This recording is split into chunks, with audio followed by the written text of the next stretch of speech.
boa tarde a todos que vieram hoje na palestra. Queria agradecer o Fábio por ter aceitado o convite para fazer essa fala hoje, também ao Renzo por ter aceitado também participar como debatedor. Vou fazer uma pequena apresentação dos nossos convidados e aí passo a palavra para você, tá, Fábio? Então, bom, o Fábio é antropólogo, é jornalista ambiental, trabalha com temas na interseção entre ecologia, indigeneidade, direitos humanos, desmatamento, saúde global e toxicidade e autoritarismo na Amazônia brasileira. Atualmente, ele é pesquisador de pós-doutorado, ele é pós-doutorando na Universidade de São Paulo e anteriormente atuou como pós-doc também na Universidade de Princeton e esteve como pesquisador visitante no Collège de France na Universidade de Cornell, nos Estados Unidos. O Fábio é doutor em antropologia social pela Universidade de São Paulo, e ganhou um prêmio como melhor tese no ano em que defendeu o seu trabalho, né? Uma tese sobre a, a vida, né, em meio ao desmatamento no Rio Tapajós. E ele trata também das práticas políticas, das práticas e políticas indígenas e as formas de resistência contra a violência e os impactos tóxicos dos monocultivos, em especial da soja. Tem uma série de publicações, várias recentes, né, em especial um texto que acaba de sair na revista Amana, e um artigo importante que foi publicado em coautoria na revista Science, sobre as estratégias indígenas ou as formas de indigenização das estratégias de conservação ambiental na Amazônia. E como jornalista, tem uma série de publicações e veículos como National Geographic, o Guardian, Mongabay, Folha de São Paulo, Piauí, entre várias outras. Apresento também rapidamente o professor Renzo Tadei, a quem eu agradeço outra vez por ter aceitado o convite para estar hoje com a gente. O Renzo é professor associado de antropologia da Universidade Federal de São Paulo, a Unifesp. É doutor em antropologia pela Universidade de Colômbia, Nova York, coordenador do Laboratório de Pesquisas e Interações Sociotécnico-Ambientais, LISTA. É um dos pesquisadores principais do Instituto Nacional de Ciência e Tecnologia de Mudanças Climáticas. Foi visitante nas universidades de Yale, Duke e na Universidade de la República no Uruguai. Atua principalmente nos temas como teoria social, estudos sociais da ciência e da tecnologia, antropoceno, emergência climática, populações tradicionais e governança ambiental, riscos e desastres, linguagem e performance. Tem uma série de publicações nessas áreas. Então é isso. Muito obrigada e eu passo a palavra para você, Fábio, quando tiver passar 35 minutos, eu te aviso. Combinado. Karen, Patrícia, muito obrigado pelo convite. É um prazer estar aqui com vocês, né, nessa meio-dia aqui no Brasil, está um sol a pino, e nessa tarde aí de vocês em Lisboa. Renzo, também muito obrigado por topar, né, a gente poder conversar, a gente está com um diálogo aí, né, ao longo dos anos, e é uma oportunidade ótima da gente ir consolidando essa nossa conversa. Muito obrigado por ter aceitado. Então, sem mais delongas, também obrigado a todo mundo que está aqui ouvindo essa minha apresentação, né, que ela decorre, né, um desdobramento direto da pesquisa de doutorado que eu desenvolvi na região do Baixo Tapajós, né, ao longo de, já agora, né, são 8 anos que eu venho desenvolvendo essa pesquisa, e os amadurecimentos, né, a consolidação da pesquisa agora durante esse período, né, de pós-doutorado.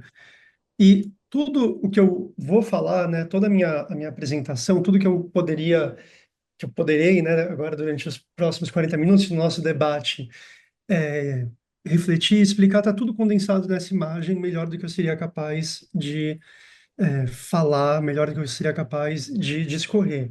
Né, o que que a gente tem aqui, para quem está familiarizado com a Amazônia, esse é um tipo de paisagem, né, comum na região. A gente tem de um lado, né, o descampado, né, o monocultivo de soja, um processo, né, de esvaziamento, como eu vou defender em alguns momentos, né, explicar em alguns momentos, de esvaziamento das relações multiespecíficas, as relações ecológicas que constituem esse território. No meio, a gente tem a BR-163, né, um dos planos dos militares para desenvolver, né, a partir de uma lógica modernizante, civilizatória, militarizada, de desenvolver a Amazônia, né, começa ali no final dos anos 60, ganha atração nos anos 70, e desde então a gente tem, né, esse projeto militar de modernização rendendo frutos, especificamente essa relação com grãos e infraestrutura, que é o enfoque da minha fala, e à esquerda a gente tem a Floresta Nacional do Tapajós, que durante também, né, o regime militar imaginava-se, né, tinha-se como ideia, como projeto, esvaziá-la.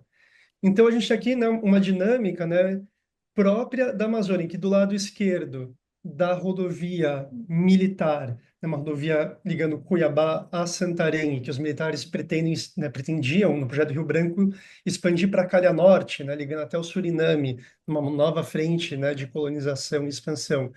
Então, né, a gente tem de um lado um lugar onde nada pode ser feito, né, uma visão completamente colonialista em relação à floresta, né, uma floresta intocada, né, também sexista, né, esses adjetivos que comumente se utilizam, uma floresta virgem intocada, né, que tem que ser então inteiramente preservada, e do lado direito algo onde pode tudo, né, pode ser desmatado, pode todo tipo de violência estar permitido nesse projeto de desenvolvimento que os militares conceberam. Claro que, né, após muita luta, após muitas mobilizações, as comunidades da Flona, né, são 4 comunidades indígenas e 8 comunidades ribeirinhas permaneceram, 9 comunidades ribeirinhas permaneceram, e hoje, né, a gente vê o efeito, né, o que que é essa ecologia, né, defendida, uma ecologia na qual se cultiva, né, a diversidade de plantas junto ao território, e aí eu estou mais interessado, né, nessa minha fala, vou me focar muito na realidade desse lado direito, né? Me interessa entender que tipo de violência, que tipo de processos violentos, especificamente em relação à toxicidade, permitem a formação dessa paisagem. Então, como grande questão que eu vou trabalhar aqui com vocês hoje, é como que essa paisagem foi formada? Que tecnologias, que processos políticos, que formas de violência permitiram que a gente tivesse uma paisagem como essa, né? Essa imagem tão forte que a gente vê aqui nessa fotografia.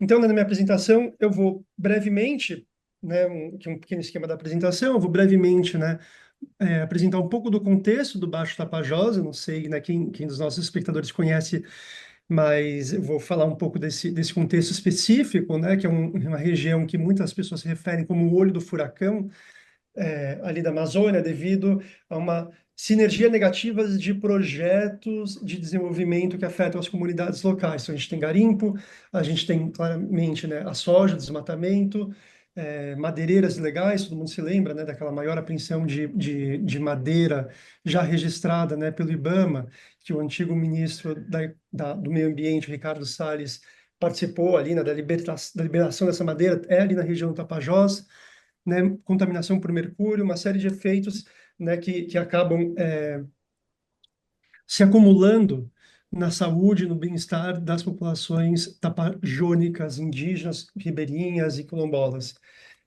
No segundo momento, eu quero pensar, então, justamente, né, esse processo de transformação, né, um enfoque de compreender como que a floresta vira soja, que processos, né, como etnografar. E aí eu, né, dialogando com a ideia do Carlo Ginzburg, do paradigma indiciário, eu me proponho a seguir 2 rastros deixados para trás por esse processo. É muito difícil, é muito complicado fazer uma etnografia do processo de desmatamento. Então, existe uma temporalidade muito específica desse tipo de trabalho, que eu estou sempre lidando com uma narrativa de algo que acaba de acontecer, de um processo que vem de ocorrer e que tenta ser camuflado, que tentam esconder precisamente a violência por trás desse projeto. Então, eu me valido dessa ideia do paradigma indiciário para seguir, para tentar, né, entender e etnografar esse processo. E aí tem uma centralidade muito forte o uso de agrotóxicos, especificamente do glifosato, e um conceito que eu estou aqui tentando trabalhar, né, um conceito que eu tenho elaborado nessas falas e em aulas, e agora espero que em breve em um artigo acadêmico também, de expulsão por asfixia. Expulsão por asfixia, né, eu quero conversar com vocês um pouco mais daqui a pouco, como um processo que ele é ao mesmo tempo ele é concreto, ele não é uma imagem, ele não é simbólico. Existe uma concretude, né? É uma asfixia que opera porque as pessoas deixam de respirar, porque a aplicação de glifosato incessante faz com que as pessoas realmente se sufoquem e fiquem presas nas suas casas, mas ela é também metafórica, na medida em que a asfixia impede que todas as outras formas de vida, que não aquelas geneticamente modificadas para aguentarem a fumigação, a pulverização de agrotóxicos sobrevivam. Ou seja, tudo que não é geneticamente modificado para aguentar o glifosato morre. E aí, na parte 3, né, pensar então nessa paisagem intoxicada, o que que ela significa, essa paisagem tóxica. E aí essa ideia, né, então, de uma criação do vazio e um veneno como tecnologia política de expulsão das populações tradicionais e concretização desse imaginário colonial, imaginário também militar de uma Amazônia vazia, mas não é uma Amazônia que ela não é vazia, são os próprios projetos que imaginam esse vazio, eles performam esse esvaziamento. Então, né, mudar todo esse imaginário militar, ocupar a Amazônia para não integrar, entregá-la para forças internacionais, né, como preconizavam os militares nos anos 60 e 70. Na realidade, esse vazio ele é produzido por essas mesmas atividades que tornam a relação das populações que ali vivem, suas ecologias, suas formas de relações muito específicas, impossíveis. Então, só né, um pequeno mapinha aqui, tá dando para acompanhar, gente? Estão vindo? Legal. Então, aqui, né, enfim, a mancha, né, da floresta amazônica, especificamente, eu trabalho, se vocês veem aqui, esse rio que está em roxinho, né, que é o Tapajós, entre o Xingu e o Madeira, e ele nasce no Mato Grosso e cruza, né, todo o oeste do Pará. Essas são, né, a paisagem, né, uma foto que mostra um pouco de como é esse território, né, de como ele com a sua vegetação conservada, não alvo desses processos de desmatamento por conta do monocultivo de soja. E o Tapajós, então, ele é marcado por essa série de conflitos que se sobrepõem. Então, a gente tem, né, a construção de cerca de 43 usinas hidrelétricas, a maior delas de pequeno porte, né, a grande usina hidrelétrica que era prevista para a região, né, São Luís do Tapajós, foi por hora, o processo foi arquivado, né, não está mais em trâmite, não está em construção, não está em estudo, mas a gente sabe como essas coisas funcionam, né, Belo Monte ficou arquivado durante décadas e voltou para estar aí, né, em pé. Então a gente sabe que é um receio que as populações do Rio Tapajós, populações indígenas, ribeirinhas e quilombolas têm, né, com relação a construções hidrelétricas, principalmente São Luís do Tapajós, o garimpo ilegal, requisição de mineradoras para operar dentro de territórios indígenas, ampla contaminação de mercúrio, e aí eu chamo a atenção para os estudos da Fiocruz, que mostram, né, claramente uma relação entre contaminação de mercúrio e uma maior proximidade aos lugares onde o garimpo é efetivado. Então, né, as comunidades indígenas, principalmente comunidades indígenas Munduruku, que estão mais próximas aos lugares onde tem garimpo, o nível de contaminação é maior. E ele vai decrescendo conforme, né, se vai a jusante do rio Tapajós em direção, né, ao ponto de encontro do Tapajós com com o rio Amazonas. Desmatamento, intensificação da monocultura, contaminação por agrotóxicos e, muito importante, e isso eu tive, né, uma oportunidade de testemunhar, né, de viver essa transformação durante o período do meu doutorado na região, é a transformação dessa região numa região semi-industrial. Foi muito rápido. Foi assim, é muito impressionante, é muito chocante como os portos de escoamento de soja eles foram criando realmente paisagens daquelas que a gente conhece, né, dos grandes portos do Sudeste. Uma região que era de floresta muito bem, uma floresta em pé, uma floresta preservada, uma floresta com toda a sua biodiversidade, populações locais, foi pouco a pouco abrindo espaço, pouco a pouco não, na verdade, muito rapidamente, a esses grandes portos de escoamento de soja. E isso, né, eles vêm acompanhados de postos de gasolina, a gente está falando de um posto de gasolina de uma cidade, né, são postos de gasolina gigantescos, são navios com sementes, com fertilizantes, um fluxo intenso de agrotóxico. E, claro, né, o elemento que aterroriza, né, com razão, e que todo mundo fica muito preocupado ali na região, é o projeto da ferrovia para exportação de grãos a ferro-grão, né, que cruzaria da bacia do rio Xingu, pela Terra do Meio, até o porto de Miritituba, e já no Tapajós, e seria, né, caso concretizada, e a gente tem aí todos os indícios de que o governo Lula vai avançar com a proposta de fazer o leilão da ferro-grão, os efeitos, as consequências podem ser inimagináveis para a região. E eu queria contar para vocês como é que eu comecei a me interessar pelo tema da soja. Eu estava, então, desenvolvendo, né, o doutorado com o professor Renato Stutman, e a gente tem um grupo de estudos, né, que durante já alguns anos a gente tem tentado, tem se debruçado, tem tentado compreender as particularidades das formas políticas indígenas, né, nas terras baixas da América do Sul.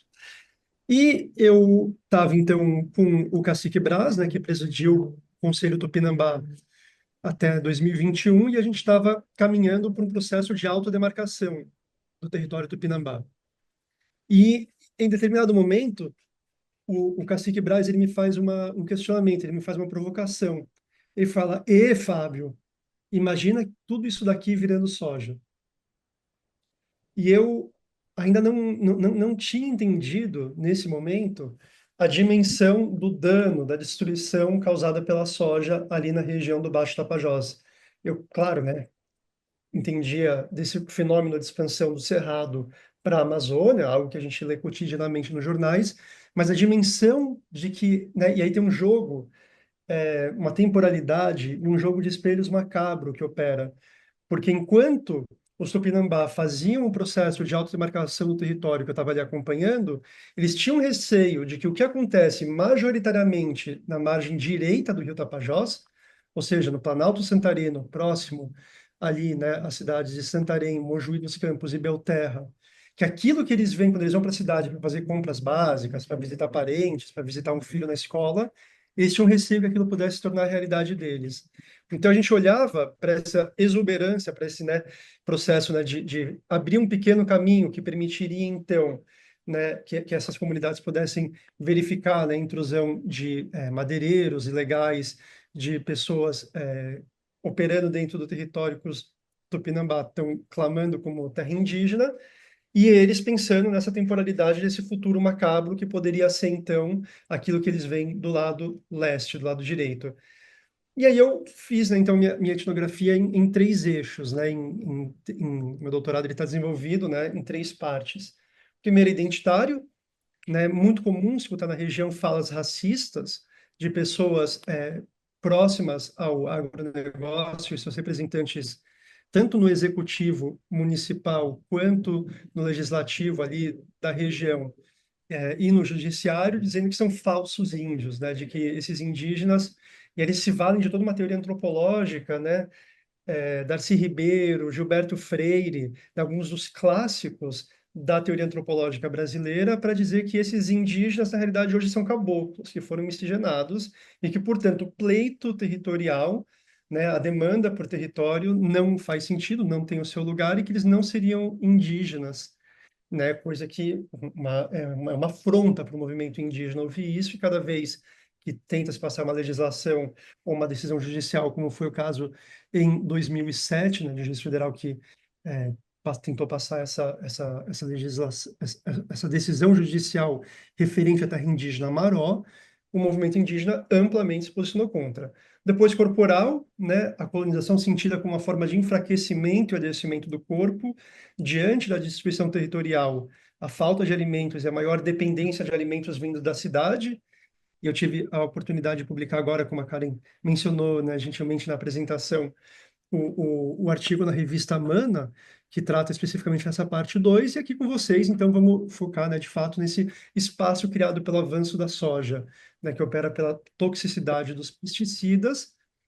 No caso, o glifosato é um herbicida, né? Mas a gente utiliza pesticida no sentido amplo, né? Para falar de agrotóxicos, e esvaziamento das comunidades. Aqui eu também não poderia deixar de mencionar a importância das lideranças femininas, né? No caso, a cacique Stevina que é uma liderança estava totalmente envolvida, né, nessa última ocupação, vocês devem ter visto, né, contra a, a restrição da educação indígena no Pará, e também muito envolvida no processo de autodemarcação do território tupinambá. Então, quando eu falo, né, do esse mapa não é o mais bonito que tem, né? Esse verde está um pouco forte demais, mas é um mapa que eu encontrei. Então, a gente tem aqui, né, o Rio Tapajós, e quando eu falo do o desmatamento mais acentuado, que a gente viu na primeira imagem, era, de fato, aqui no lado leste, do lado direito do Tapajós, no que é chamado Planalto Santareno, e eu desenvolvi na minha tese aqui nessa curva, que é a cabeceira do Amorim, indo e vindo entre as duas margens do Tapajós.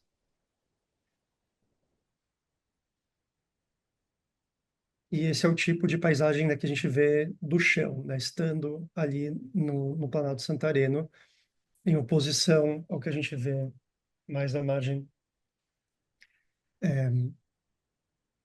esquerda, né, na margem leste. Então, indo, né, agora para o tema propriamente da financiarização da terra e desses dois rastros, esses dois traços que o desmatamento deixa na região, né? Eu acho que é importante para mim pensar a partir do que foi uma influência também muito grande na pesquisa, como tem sido de tantos colegas, é o trabalho da Ana Tsing. Então, o termo plantation, né, utilizado em seu sentido mais amplo, aponta para ecologias simplificadas, projetadas para criar ativos de investimentos futuros, a gente poderia dizer financeiros. Plantation matam seres que não são reconhecidos como ativos e patrocinam novas ecologias de proliferação, disseminação incontrolável da vida aumentada pelas plantações na forma de doenças e poluição. Um pouco isso que eu entendo como o processo de financiarização da floresta, né? A inserção do Baixo Tapajós em uma cadeia global de produção de bens e valores, que no caso específico da região Tapajós depende, né, é extremamente dependente da violência e do processo de transformação da floresta em grãos. Então, a financiarização ela avança conforme avançam as plantations de grãos na região do Baixo Tapajós e em tantas outras ali do arco do desmatamento. E para defender esse argumento da financiarização da floresta e financiarização da terra, eu me vale muito desse estudo conduzido pela Amazon Watch junto com a PIB, Articulação de Povos Indígenas do Brasil, sobre a participação de grandes fundos de investimento internacional nas principais traders responsáveis pela comercialização de grãos na região. E, notadamente, né, a principal ali, a gente tem aqui os gráficos muito claros, né, esse é um gráfico da plataforma Trace, só sobre exposição ao desmatamento, a gente tem a Cargill, né, como principal, principal ator, né, na exportação de grãos, né, multinacional norte-americana, e os principais importadores, né, expostos ao desmatamento, Federação Russa, China e, aqui, né, somando-se, a União Europeia é o terceiro mais vinculado, né, ao desmatamento aí na região do Baixo Tapajós. E a gente tem uma ideia aqui clara, né, de como o desmatamento ele tem aumentado ao longo dos últimos 10, 15 anos na região do Baixo Tapajós, principalmente ali no Planalto Santareno, que tende apenas a piorar conforme, né, esses portos, e aqui eu me referi há pouco tempo atrás, esse porto ligando, então, Sinop a Miritituba, essa ferrovia, desculpa, ligando, né, a Ferrogrão ligando Sinop a Miritituba, no Tapajós. É, também outra referência importante, né, para pensar esse processo, então, é que né, essa reflexão do geógrafo Jason Moore de que o capitalismo não possui um regime ecológico, ele é um regime ecológico, na medida em que ele implica, né, impõe formas específicas de relação entre pessoas, territórios, plantas, animais, enfim, ele tem a sua própria ecologia, né, no sentido forte do que é ecologia como relação entre seres vivos, território e meio ambiente. E eu queria, então, entrar, né, propriamente agora no momento para a gente falar da farsa, né, desse primeiro indício, desse primeiro rastro deixado pelo processo de desmatamento, de conversão da floresta em campos de soja. Né? A farsa é um termo utilizado com frequência por um interlocutor da minha pesquisa, que eu tive o privilégio de conviver ao longo do tempo, né, do meu envolvimento em campo, que é o seu Macaxeira. Então, ele fala da farsa, né, para se referir a essa dinâmica de paisagens que parecem florestas e comunidades, mas que de trás são apenas soja. Eu vou explicar para vocês. Então, eu estava, né, com ele dirigindo, né, eu estava no banco da frente, estava o fotógrafo, isso foi no contexto de uma reportagem que a gente estava fazendo lá no Baixo Tapajós, o fotógrafo estava do meu lado e o seu Macaxeira estava no banco de trás. E aí, em determinado momento, a gente está ali andando pelo Planalto Santareno, para essa região intensamente desmatada do Baixo Tapajós, e ele me exclama, do banco de trás, ah, a farsa das comunidades. E eu pergunto, como assim, seu Macaxeira? Né? O que o senhor quer dizer com farsa das comunidades? Só tem umas casinhas aqui e ali na beira da estrada e nada mais. Aqui antes tudo era comunidade. E alguns quilômetros à frente, poucos minutos depois, ele retoma o raciocínio. É a farsa que eles deixaram. Ele aponta para as estreitas faixas de floresta remanescentes, cercadas pelos descampados de soja. Uma arvorezinha aqui e ali, umas casinhas aqui e ali, e por trás é tudo soja.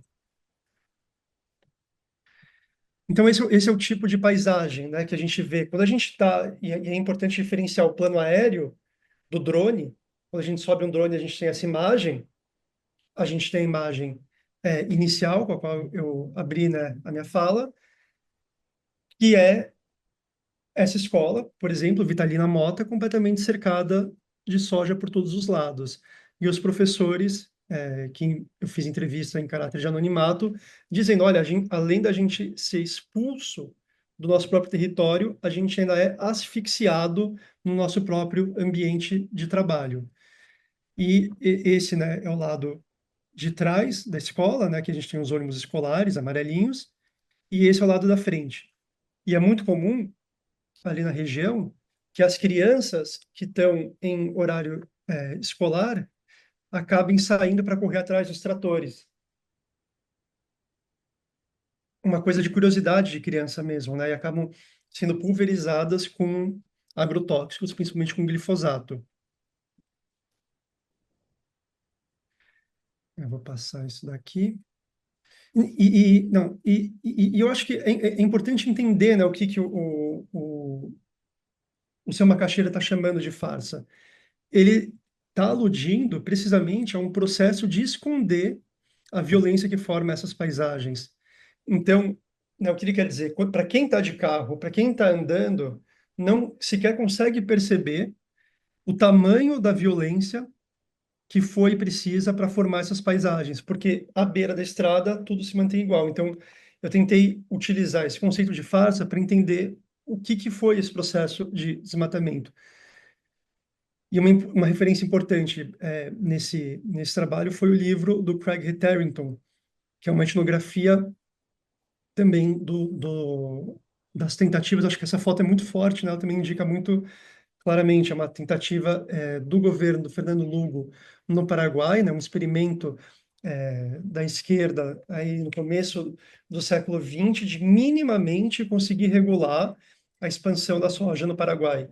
E nessa tentativa, né, ele constrói barreiras vivas, que é para tentar conter a aplicação de glifosato, e precisamente por conta dessas tentativas, né, ocorre um massacre e ele vem a ser deposto algumas semanas depois por uma aliança entre fazendeiros muito influentes no Congresso Nacional Paraguaio e os próprios políticos que não queriam mais colocar nenhum tipo de barreira, nenhum tipo de regulamentação quanto à expansão da soja.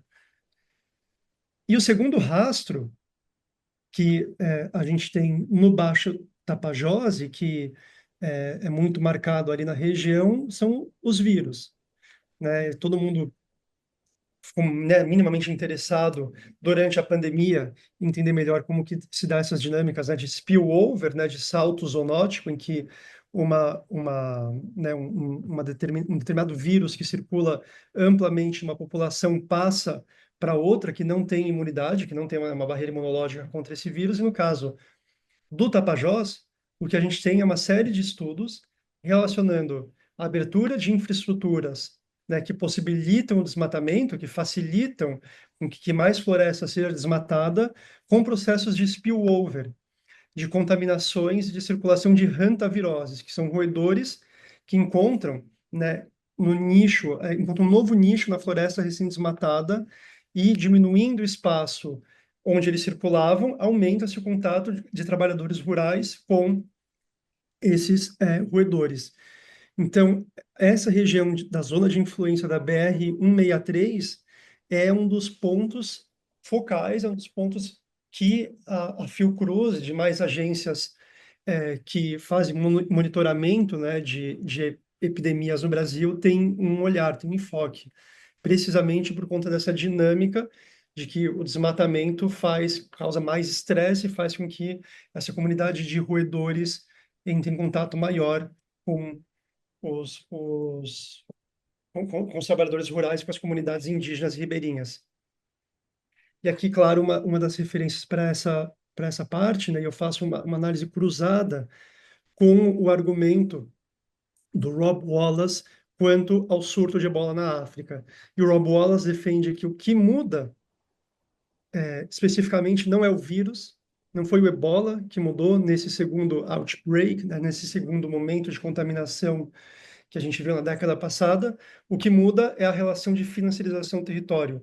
Então, ele rastreia alguns bancos de investimento internacionais que forneceram o aumento da capacidade de processamento do óleo de palma e, portanto, incentivo maior ao desmatamento e fizeram com que a população de morcegos ficasse mais estressada, mais restrita a determinados, né, ilhas, pedaços pequenos de floresta e aumentasse, então, o contato com as populações locais, permitindo, então, esse, né, grande surto de ebola que a gente viu aí na última década.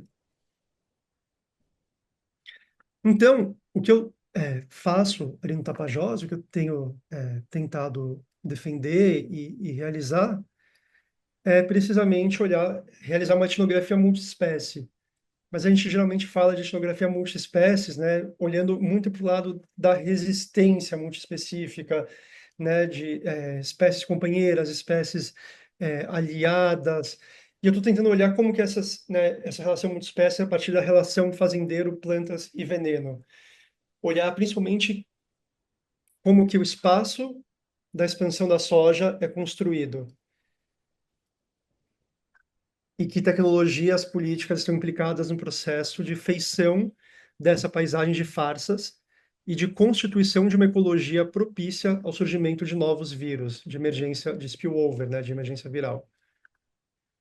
Então, como diz a dona Haraway, né, nessa frase, nessa citação que eu acho muito importante para pensar esses termos, né, tornar-se com, opa, tornar-se com e não tornar-se é o nome do jogo.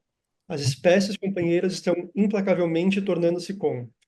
A categoria espécies companheiras me ajuda a recusar o excepcionalismo humano sem invocar o pós-humano. Então, justamente, né, o desafio aqui é olhar para como essas transformações se dão a partir dessa relação fazendeiros, soja e veneno no Baixo Tapajós. E aí, para aprofundar um pouco, né, nessa essa composição tóxica de mundos e a expulsão por asfixia, eu queria trazer a gente, então, para a comunidade de Boa Esperança. E eu tive a sorte de trabalhar, né, nesse material com o Bruno Kelly, que é um fotógrafo incrível, ali, né, que mora em Manaus. Eu acho que essa foto também sintetiza muita coisa, né? Porque a gente tem ali uma comunidade cujo nome indica um futuro próspero, né? Indica uma expectativa de, de alguma forma, bonança, uma boa vida, né? Uma vida próspera. E o que a gente vê é uma, né, placa totalmente enferrujada, torta, um trator ali atrás, e a realidade de Boa Esperança é realmente o inverso daquilo que o nome diz. Boa Esperança foi uma comunidade, né, sempre foi um polo muito importante de produção de farinha na região. Todos os mercados de Santarém, mercados municipais, mercados regionais, eram abastecidos por sacas de farinha de Boa Esperança. Então, tinha uma economia regional muito forte, e aí depois, com aquele com o pau rosa, né? Era também onde se produzia muito perfume e exportações para o famoso Chanel 5, né? O perfume tinha então uma relação direta de uma expectativa de algum tipo de desenvolvimento que não fosse o que veio a se tornar. E aqui o seu Curica é também uma pessoa muito importante com quem eu pude dialogar ao longo da pesquisa, né? Ele fala da dificuldade do cultivo no seu jardim. O veneno dos vizinhos faz com que as plantas cresçam, dão sementes, elas chegam a florescer, mas não nascem. E a Sônia Maria Guimarães Sena, também que eu entrevistei, né, a gente teve longas conversas, né, ela comentava então de crises de ansiedade, ataques de pânico causados pela aplicação indiscriminada de agrotóxicos, e sufocada, sem conseguir respirar, ela se trancava na sua própria casa. Para a gente pensar, né, nessa ecologia do capitalismo, a qual nos convida a refletir o Jason Moore, né, a partir do campo da geografia, ela então fala, né, há anos as araras e os macacos vinham aqui comer as frutinhas das árvores, vinham na porta de casa e de repente eles desapareceram. E quando eu cheguei, foi para essa entrevista, para conversar com eles, era final de 2019. Então, a mãe dele, a esposa do seu Curica e a mãe da dona Sônia tinha acabado de falecer, a Maria Dercy Guimarães. E ela falecera precisamente por um câncer de estômago que a família atribui, né? E aí sempre a questão com os agrotóxicos é essa, né? Que a dificuldade de se provar que uma determinada exposição a um determinado químico produz uma determinada doença, né? Produz um determinado dano. Toda a indústria de agrotóxicos trabalha para mostrar que essa correlação não existe, ou que ela é difícil de ser feita, falando, né, portanto, de causas genéticas, de outros fatores que podem ser cancerogênicos, de gerar câncer, de processo de cancrinogênese e, e fatores alimentares. Então, sempre nessa dificuldade de mostrar que existe uma relação entre exposição e uma determinada doença. E a Maria Dercy Godinho, né, ela é lembrada pela sua família como uma lutadora, e os pais e os filhos estavam muito, né, a filha e o pai estavam muito emocionados ao falar dela. E aqui a gente tem ela também participando precisamente de uma manifestação contra a expansão dos agrotóxicos, uma manifestação para deter, de algum modo, e controlar esse excesso, né, de agrotóxicos e de soja na região. Então, não, o seu Raimundo fala, minha esposa, enquanto vivia, lutou muito para que não houvesse esse exagero de agrotóxicos, mas ela não conseguiu. E essa é a casa do seu Curica. Então, a gente tem aqui, né, essa foto, eu acho que ela também diz muito, né? Olha o tamanho da propriedade, do seu Curica, olha a quantidade de espécies, né? Tudo que a gente lê sobre, né, domesticação na Amazônia, sobre multiespécies, cultivo, ecologias, né, diversas, povos da mega biodiversidade, como chama a Manuela Carneiro da Cunha. Eu acho que essa imagem ela deixa claro o contraste, né, entre o processo, né, de simplificação ecológica, de diminuição da variedade de biodiversidade e ali, né, um território que é fumigado, né, por agrotóxicos constantemente. Fábio, desculpa, deu Sim, 35, só para te avisar. legal, obrigado. Então, isso, né, estava falando um pouco dessa característica né, o Alex Neilin, com quem eu fiz uma parte do doutorado, né, ele fala que a toxicidade, o que ela é elusiva, né?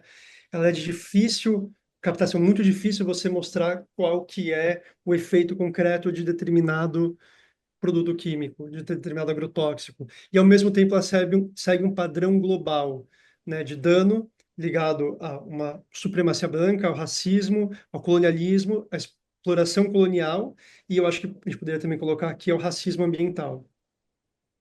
Vou passar um pouco algumas das referências, né, para poder encaminhar para a conclusão.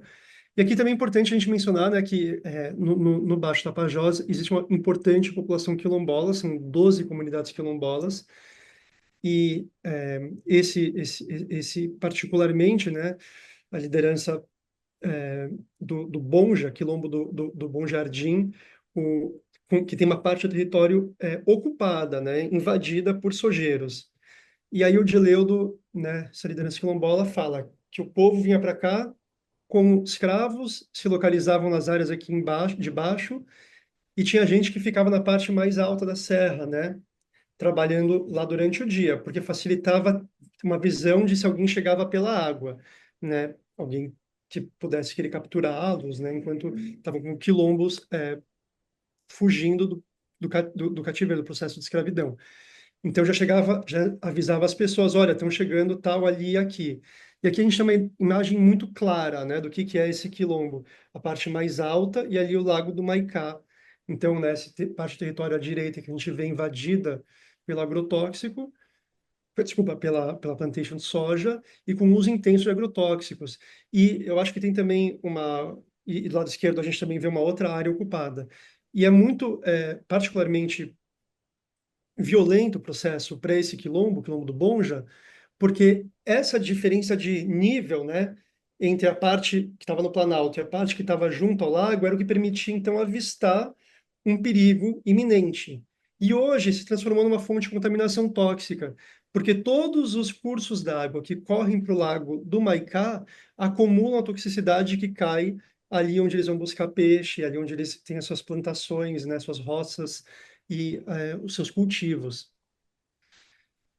Então, o que eu queria defender aqui com vocês, né, que essas relações multiespecíficas, algumas são privilegiadas, ao mesmo tempo que outras são eliminadas. Todas as formas não reconhecidas como ativos financeiros deixam de existir. E essa interação fazendeiro-soja e veneno permite recontar uma história de conquista de novos territórios. E aqui a gente tem, né, esse espaço, né, essa criação do vazio necessário para a expansão da soja, que opera por essa expulsão por asfixia. Seu Curica é muito claro ao falar disso. Algumas pessoas tentaram resistir e não conseguiram. Os sojeiros foram comprando aqui e ali. E os que ficaram foram obrigados a vender, porque não tem condições. O veneno mata tudo, o veneno leva tudo, o veneno sai fora para os sítios tudo. Por isso venderam, não tinham mais condições de plantar.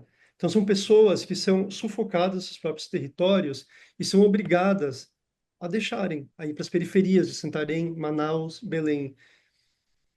Então, né, me interessa olhar para essa expulsão por asfixia, né, a partir dessa combinação de aspectos concretos e metafóricos. A asfixia da Sônia, que se tranca num quarto por conta da aplicação intensa de agrotóxicos, mas também metafórico, asfixia das comunidades que não conseguem mais se reproduzir. E olhar para isso como os modos de produção da morte nas fronteiras do capitalismo agrícola e da financiarização da terra em expansão na Amazônia. Né, são adoecimentos coletivos, são formas de confinamento pelos monocultivos que clama por mais veneno, que depende de mais veneno. Então, os pequenos agricultores não conseguem mais produzir, porque todas as pragas vão então para suas pequenas roças. E é praticamente impossível então encontrar algum pequeno agricultor que não tenha uma produção que não tenha uma produção com veneno, que tenha uma produção orgânica, né? É o que o crítico literário, né, Rob Nixon vai chamar de um processo de violência lenta. Então, eu tenho tentado pensar nesse termo, né, que eu ainda não consegui exatamente elaborar, né, em um artigo, mas é uma ideia minha, né, de olhar para esse confinamento pelas monoculturas como uma espécie de cerco que sufoca certas formas de vida à custa de outras. O avanço das plantations sobre a floresta tropical como a expressão e uma das facetas pelas quais a financiarização da floresta é composta por modos particulares de produção da morte por asfixia, ou melhor, as formas de morrer que compõem o processo de financiarização nas fronteiras do capitalismo em expansão e as infraestruturas químico-vegetais que potencializam esse processo. Aqui, então, a gente tem, né, quando eu estava em campo, esse resquício, né, esse rastro de uma comunidade já abandonada.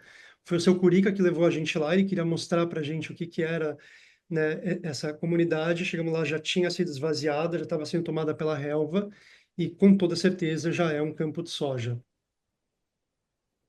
Que a gente tem só, né, uns gráficos mostrando a expansão da área de soja, né, na região, e o decréscimo, né, a diminuição da área de plantação de mandioca, que Belterra, né, mais de 4 vezes, quase 5 vezes multiplicadas a área de soja.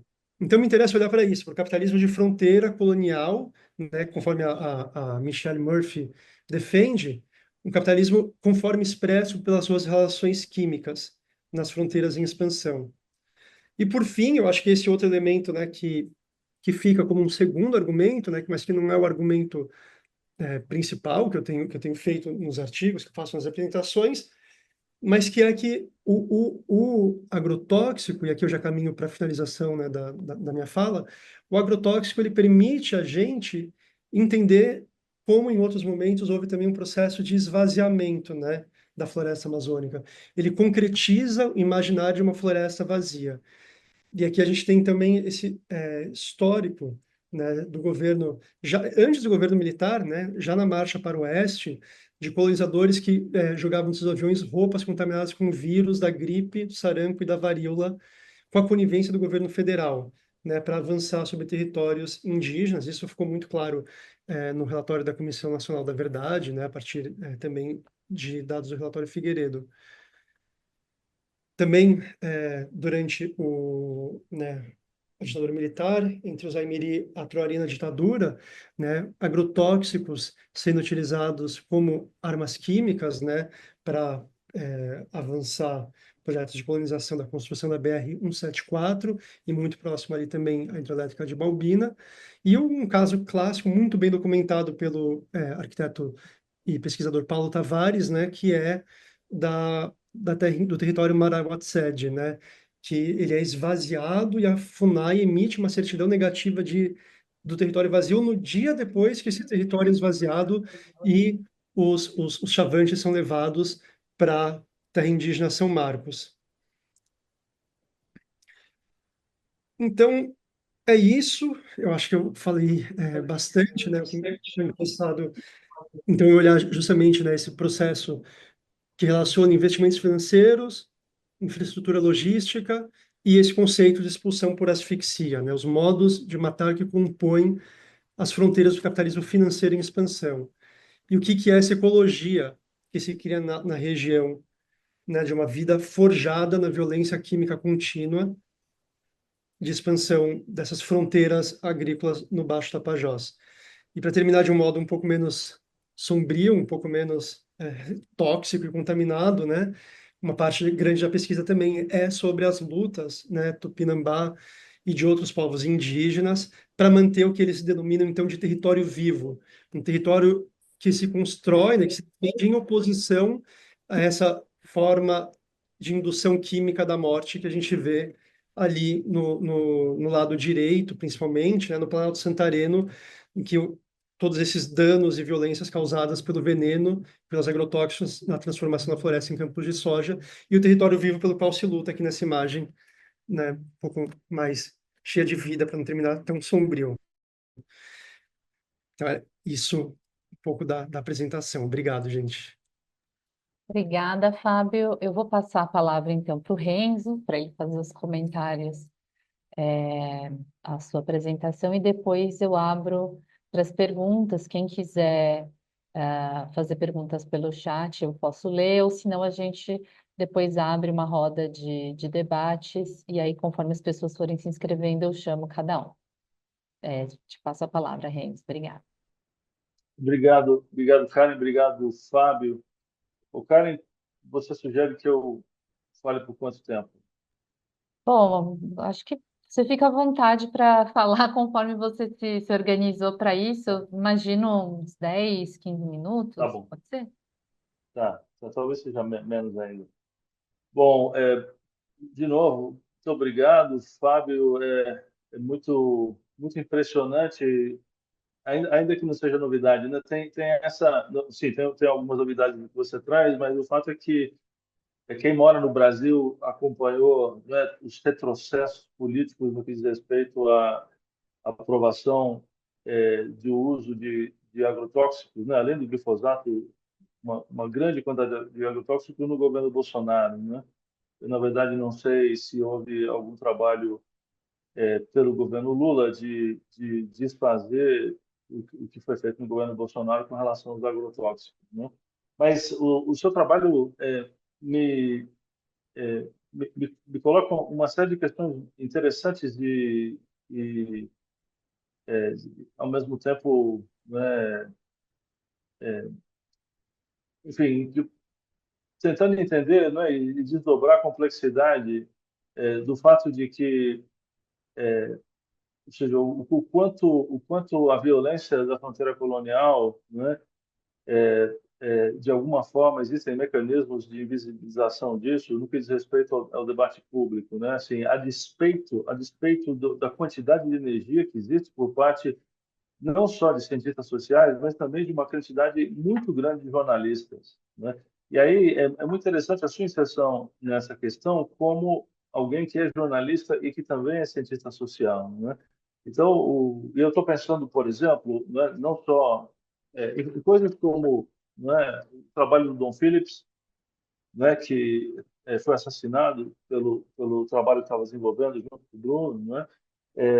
O trabalho da Eliane Brum, né, que se mudou para Altamira, seja uma decisão muito corajosa, né, muito valente de passar a residir é, num lugar que de alguma forma concentra uma quantidade muito grande, né, das violências, né, um hub ali de violências ligadas às grandes infraestruturas, então um monte e esse colonialismo de fronteira, né?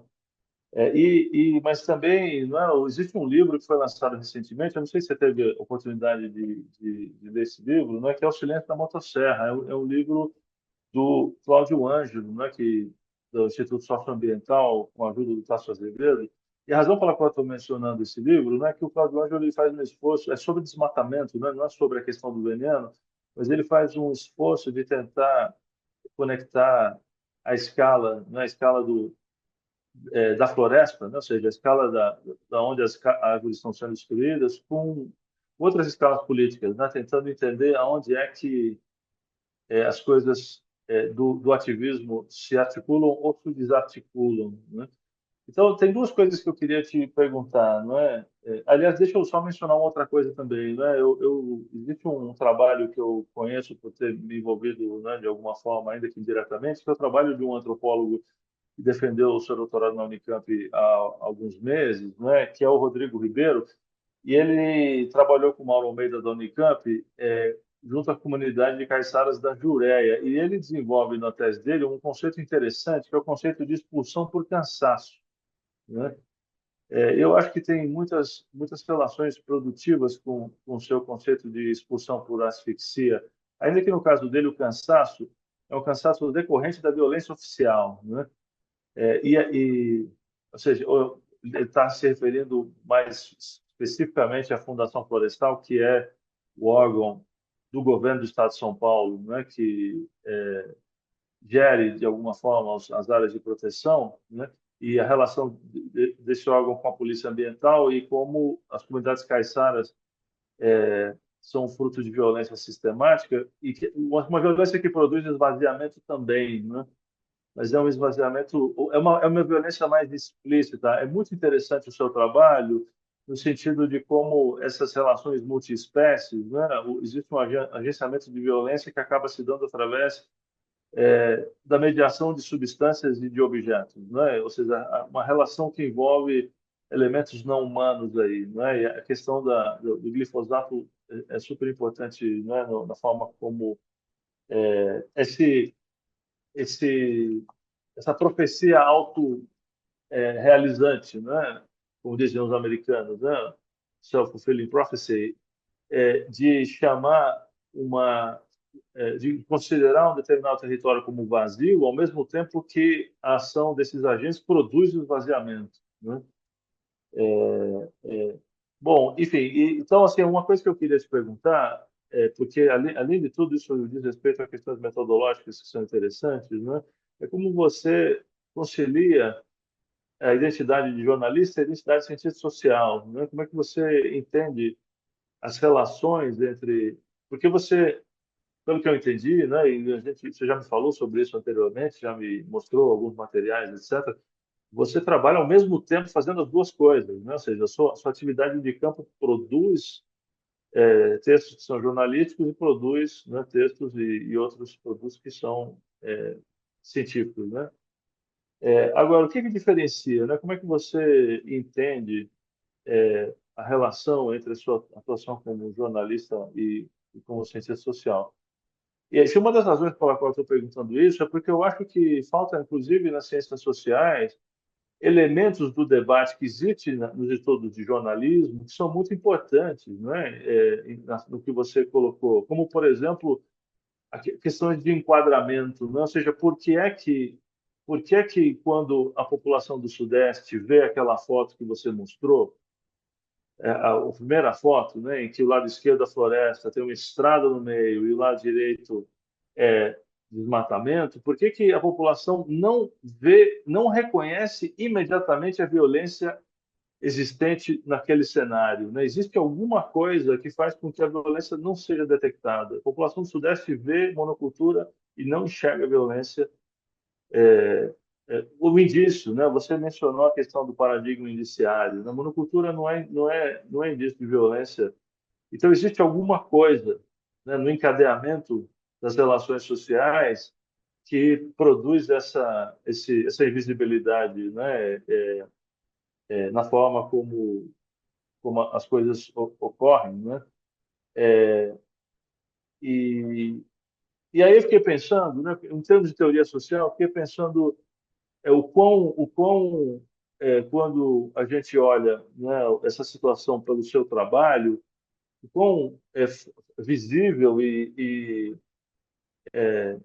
explícito, né, a violência, as relações de violência são, né? E ao mesmo tempo eu fiquei pensando no conceito de alienação, né? Esse é um conceito tão importante, né, da teoria proposta por Marx e que tão frutífero, né? Inclusive entre autores não marxistas, né? O conceito de alienação. Eu fiquei pensando e a própria Ina Singh, né? Ela faz uma reflexão sobre o conceito de alienação no trabalho sobre, né, o cogumelo no fim do mundo, né? E eu fiquei pensando como é que o conceito de alienação, aonde é que ele se encaixa nessa realidade etnográfica que você apresenta para a gente, né? Ou seja, em algum momento, como eu mencionei, em algum momento está claro que né, existe um jogo de enquadramentos e de manipulações de percepção pública aí que faz com que a opinião pública não veja violência na monocultura, de maneira geral, né? Mas, além disso, né, quando o Marx se refere a enquadramento, é um enquadramento enquadramento não, é alienação, uma alienação que precisa existir, né, no caso do Marx, no chão de fábrica, né? Ou seja, se não houver uma alienação no chão de fábrica, o sistema não funciona, né? Agora, a situação colonial parece que é uma situação mais complexa. Obviamente é mais complexa, né?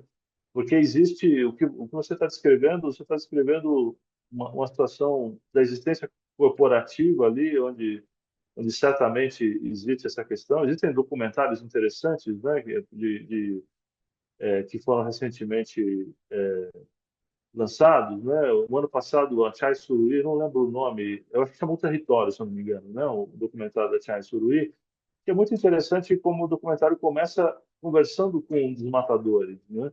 E escutando o que os matadores. Então, existe uma questão muito clara de alienação que está presente de alguma forma ali, né?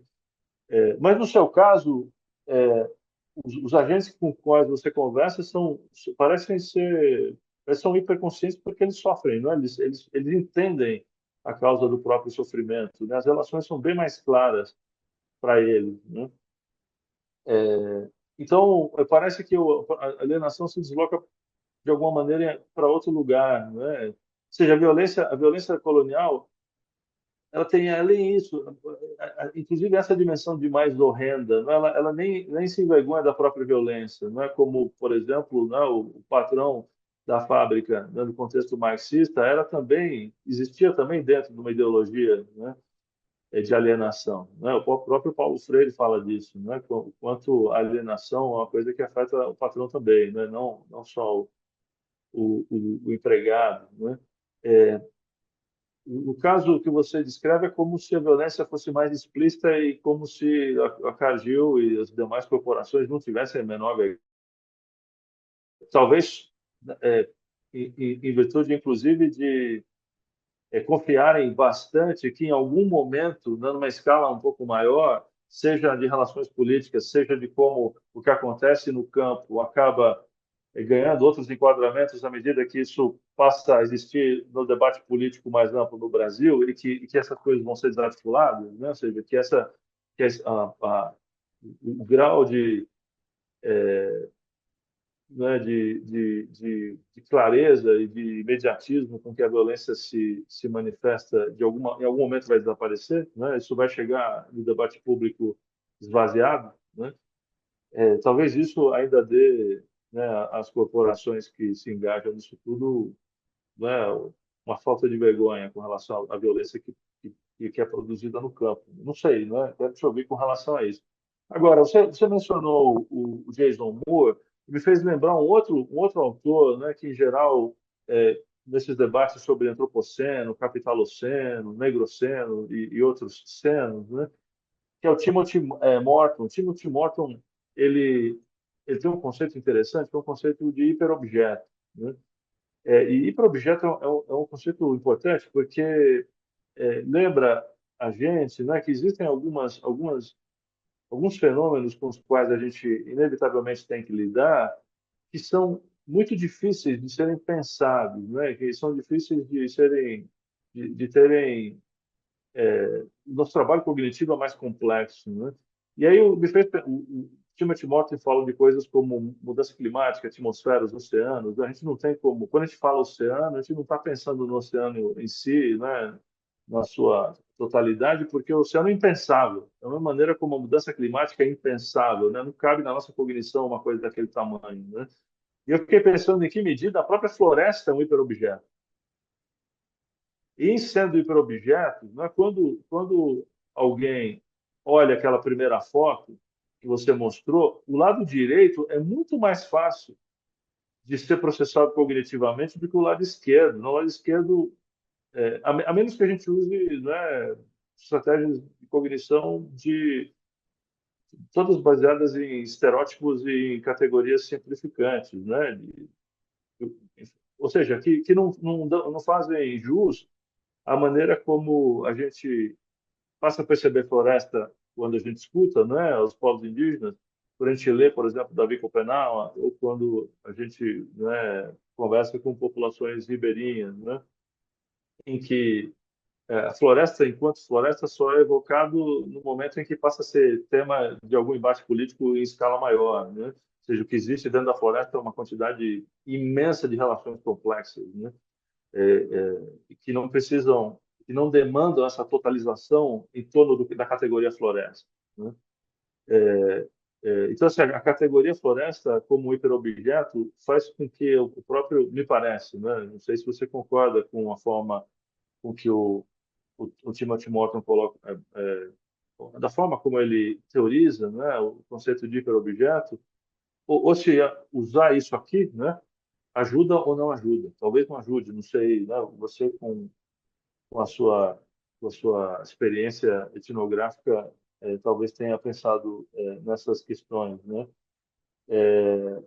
Bom, enfim, né, é isso que eu queria dizer. É um trabalho super instigante, né? E que não reacende nossas ansiedades, né, a respeito de não só dos processos em curso, né, de destruição da floresta, que a despeito, né, das reuniões multilaterais, de convenções de biodiversidade, a COP30 do clima vai ser em Belém, né, você vai ser no estado em que você está descrevendo essas coisas todas, né, e a quantidade de farsas que são absolutamente ativas no que diz respeito a como a elite política do Estado lida com a questão toda, né? Quando se fala em Belém agora, Belém passou a ser algo de um debate ativo, né, do Brasil afora, em função né, do que significa uma reunião da ONU, né, acontecer em Belém, por razões, ou seja, por que razão exatamente ela vai acontecer em Belém, né? Isso evoca outras questões complexas da relação, né, não só da política nacional brasileira com Belém, mas até do certo populismo do Lula, né? De pensar nisso de forma um pouco intempestiva, né? E depois o Brasil tem que resolver todos os problemas envolvidos nisso tudo, né? Mas, enfim, agradeço a oportunidade, né, de te ouvir, de ler. Você me mandou alguns materiais, eu li, enfim, excelente. O seu artigo aqui está em processo de publicação, né? E adoraria te ouvir com relação a essas coisas. Muito obrigado. Nossa, muito obrigado, Renzo. É muito bom te ouvir, porque eu percebo a quantidade de afinidades aí entre o que você está pensando e o que eu estou pensando, e me dá uma oportunidade também de falar alguns pontos, né, da pesquisa, algumas reflexões que, claro, né, já é um objeto, já é um hiperobjeto, né, vírus, infraestrutura, agrotóxico, né, já tem uma dificuldade de aprender esse campo, e numa fala, e as suas questões me dão, então, a oportunidade de poder tocar em outros pontos que não coube aqui na apresentação. Bom, sobre a COP em Belém, se eu puder dar a minha opinião, não sei nem se é como antropólogo, como jornalista, como cidadão brasileiro, como analista de Instagram, para mim é muito claro que o motivo da COP estar sendo realizada em Belém é a organização da indústria petroleira poder fazer o leilão e os investimentos necessários para explorar o pré-sal, desculpa, explorar a bacia equatorial ali na Foz do Amazonas. Isso está muito claro, não tem a menor dúvida. Isso eu estou falando, isso está no Observatório do Clima, está nas newsletters, está, né?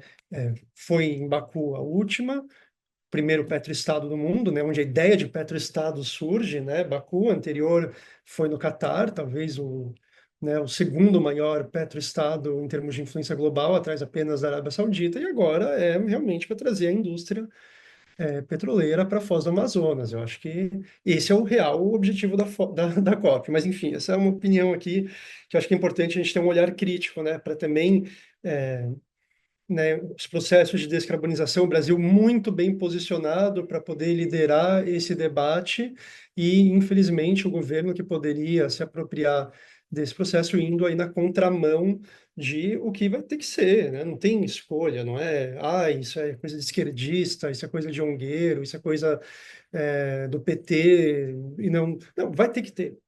É uma questão de tempo até a gente conseguir convencer as pessoas de que a transição energética é uma realidade, enfim.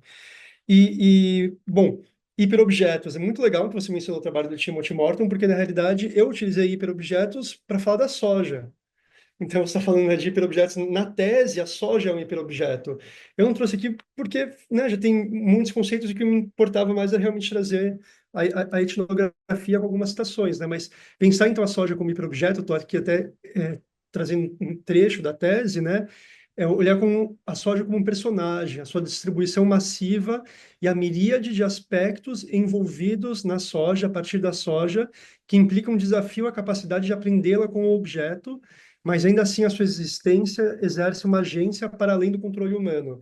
E quem faz essa utilização, né, esse enquadramento da soja como hiperobjeto é o Craig Hetherington, no livro dele sobre a expansão da soja no Paraguai. Então ele começa, assim, a vinheta etnográfica, a vinheta de campo com a qual ele abre o trabalho dele, é uma maravilha. Ele começa falando, né, uma camponesa guarani, né, um campesinato paraguaio que fala guarani de origem indígena, e protestando com uma frase, né, em espanhol, la soja mata, né, la soja mata, a soja mata.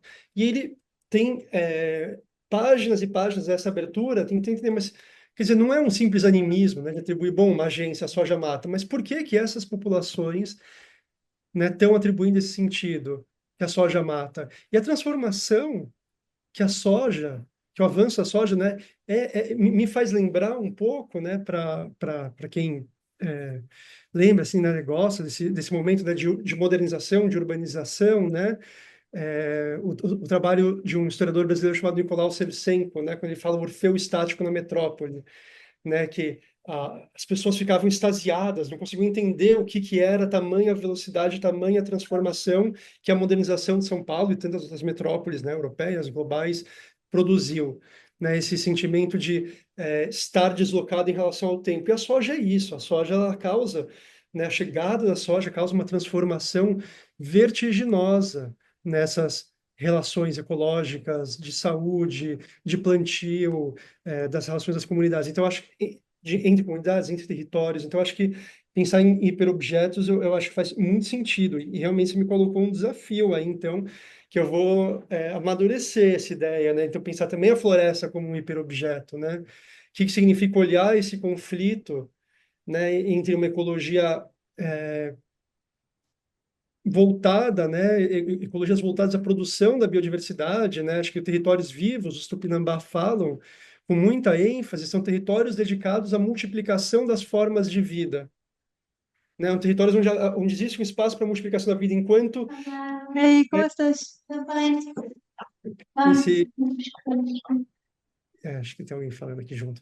Enquanto esse outro território de indução química, né, de produção química das formas de morte. Então, acho que hiperobjetos rende mesmo uma excelente ideia.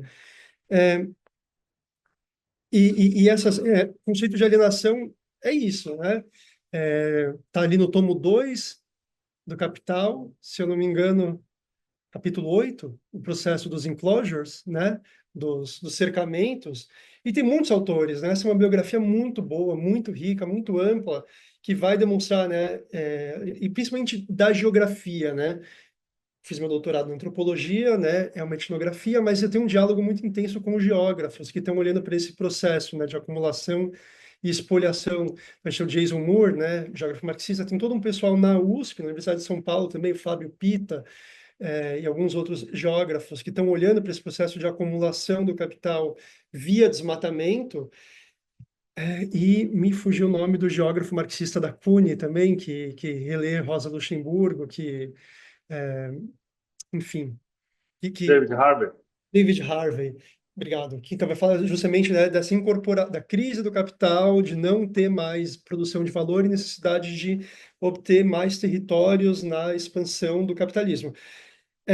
Esse é um debate assim que está ali é um plano, tá como plano de fundo, né? Eu não entrei com esse debate a fundo, mas o que eu acho que me interessa também olhar para a alienação, e você me ressaltou muito bem isso, né? Te agradeço por ter trazido esse ponto, é porque existe uma alienação das pessoas em relação ao seu trabalho.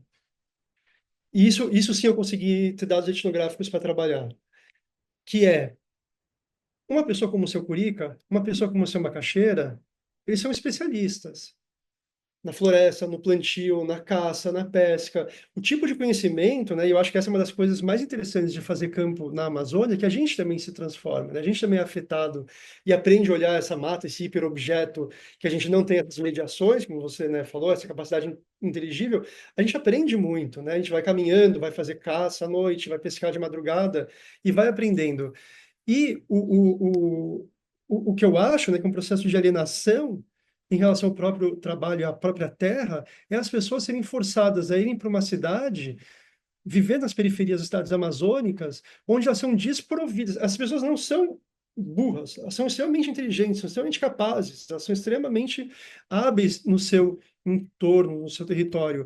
Mas uma vez forçadas a venderem as suas casas a qualquer custo e irem para uma periferia de uma cidade, uma grande cidade amazônica, a possibilidade, aí elas são alienadas, a possibilidade de sustento, a possibilidade de se inserir no mercado de trabalho é muito difícil. Então, né, e o mercado, né, o mercado de terras, ele é particularmente cruel com essas pessoas, porque ele oferece, bom, então 80 mil, você vai vir na cidade e ficar tranquilo o resto da vida. São pessoas que não têm tanta inserção, né, no mercado de trabalho para muitas vezes compreender isso, são eles que falam.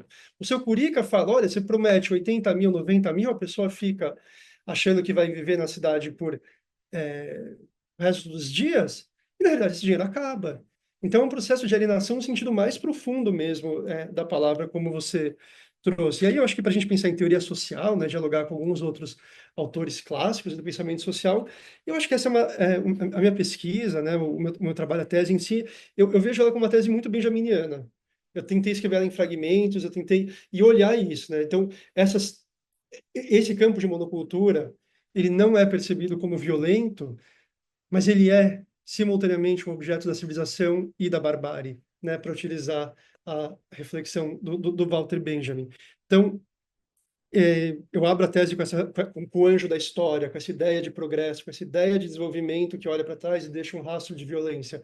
E desvendar esse rastro de violência, eu acho que é extremamente importante. Eu já vou falar do jornalismo e da minha colega e amiga que está aqui, a Isabel, que a gente trabalhou